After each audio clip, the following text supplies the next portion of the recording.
बोलिए सतगुरुदेव की जय। बोलिए बंदी छोड़ सतगुरु रामपाल जी महाराज की जय।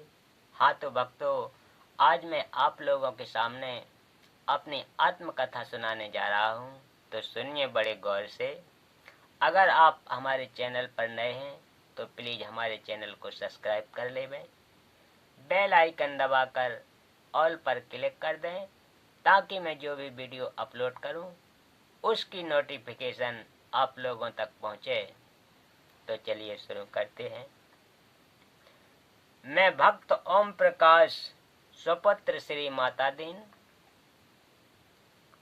नजफगढ़ दिल्ली का निवासी हूँ।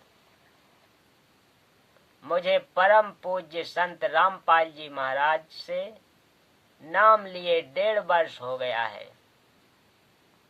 मेरी नजफगढ़ में हलवाई की दुकान है।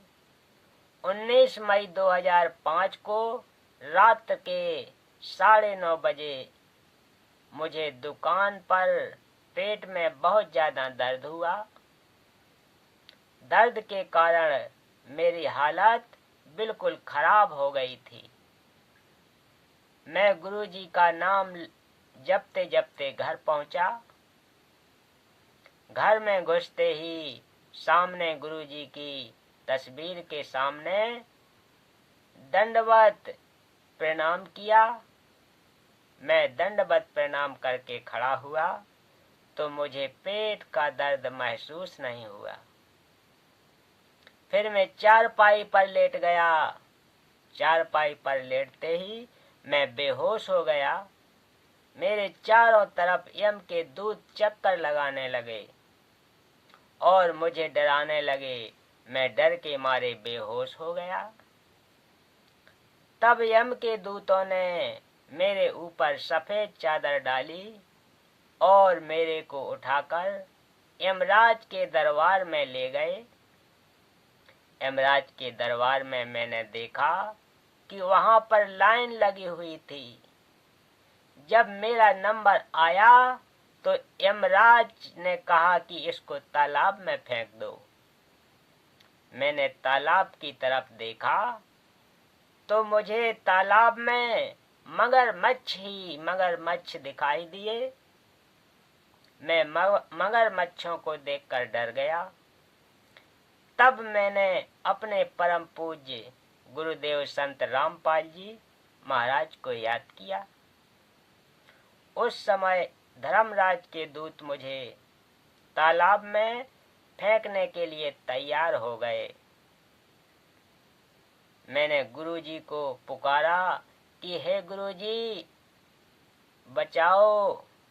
तब मैंने देखा कि मेरे गुरुजी कबीर साहब के रूप में आए और मुझे तालाब में गिरने से पहले ही बाहर निकाल लिया। यमराज ने कबीर साहब के चरणों में गिरकर दंडवत प्रणाम किया।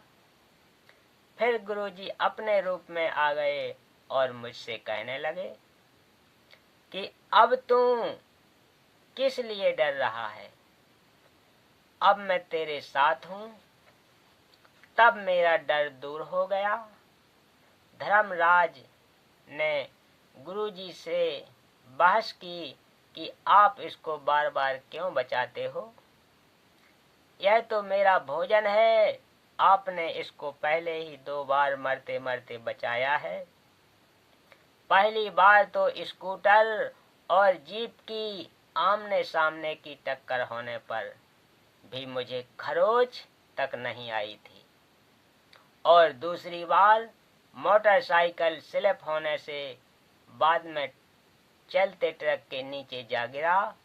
गुरुदेव जी ने मुझे उस ट्रक के नीचे से बचाया। तब गुरुदेव ने धर्मराज को कहा, इसने मेरी पिछले जन्म की भक्ति की हुई है, इसलिए मैंने इसे बचाया। फिर धर्मराज ने कहा कि अब की बार आपने क्यों बचाया, जबकि मैंने इसका नाम तोड़वा रखा था। फिर गुरुजी ने कहा कि इसका नाम आपने तोड़वाया था, इसने अपनी मर्जी से नहीं तोड़ा, इसलिए मैंने बचाया। यह मेरी भक्ति करता है। तब काल ने कहा कि मैं देखता हूँ कि आप इसे कब तक बचाते हो। फिर गुरुजी ने कहा कि मैं पल पल इसके साथ हूँ, तुम इसका कुछ नहीं बिगाड़ सकते। फिर सतगुरु देव ने धर्मराज को कहा कि अब की बार इसको किसी प्रकार का कष्ट पहुंचाया तो जैसे तू लोगों को सताता है, उससे बुरा हाल तेरा करूंगा। इसके बाद गुरुदेव जी मुझे धर्मराज के दरबार से नीचे लेकर आए और मुझसे कहा कि तू जल्दी से जल्दी अपने घर वालों को बता दे कि मैं बिल्कुल ठीक हूँ और मुझको घर ले चलो। 2 डॉक्टर तो मना कर चुके थे कि हमारे बस की बात नहीं है। मेरे घर वाले मुझे अस्पताल में लेकर जा रहे थे। मैंने घर वालों से कहा कि मुझे जल्दी से जल्दी घर ले चलो, मैं बिल्कुल ठीक हूँ। जो मेरे साथ थे वे एकदम आश्चर्य में पड़ गए कि ये तो मर गया था, इसको होश कैसे आ गया, ये ऐसी बातें कैसे कर रहा है। फिर मेरे घर वाले रास्ते में से वापस घर की तरफ आने लगे तो मुझे सतगुरुदेव कमल के फूल पर बैठे हुए दिखाई दिए। कभी तो गुरु जी के रूप में और कभी कबीर साहिब के रूप में दिखाई दे रहे हैं और मेरी तरफ हाथ हिलाते हुए जाते दिखाई दिए। मैं फिर जोर जोर से रोने लगा कि मेरे गुरुजी गए। हमारे घर वाले फिर घबरा गए कि यह कैसे कर रहा है। फिर मेडिकल की तरफ जाने लगे। तब गुरुजी ने आवाज लगाई कि भक्त तू यह क्या कर रहा है, मैंने तो तेरे को कहा है कि घर चला जा जल्दी से जल्दी। फिर मैंने अपने घर वालों से कहा कि मैं बिल्कुल ठीक हूँ, मुझे मेरे गुरुजी दिखाई दिए थे। तब हमारे घर वाले मेरे को घर लेकर गए और घर वाले एकदम आश्चर्य में पड़ गए कि यह तो मर गया था, यह जिंदा कैसे हुआ।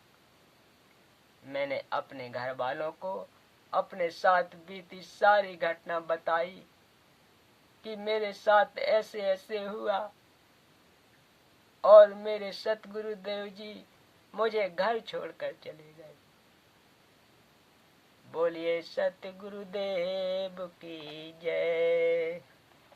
बोलिए बंदी छोड़ सतगुरु रामपाल जी महाराज की जय। तो भक्तों, आज की कथा यहीं समाप्त करते हैं। मिलते हैं अगली कथा में। तब तक के लिए सत साहेब।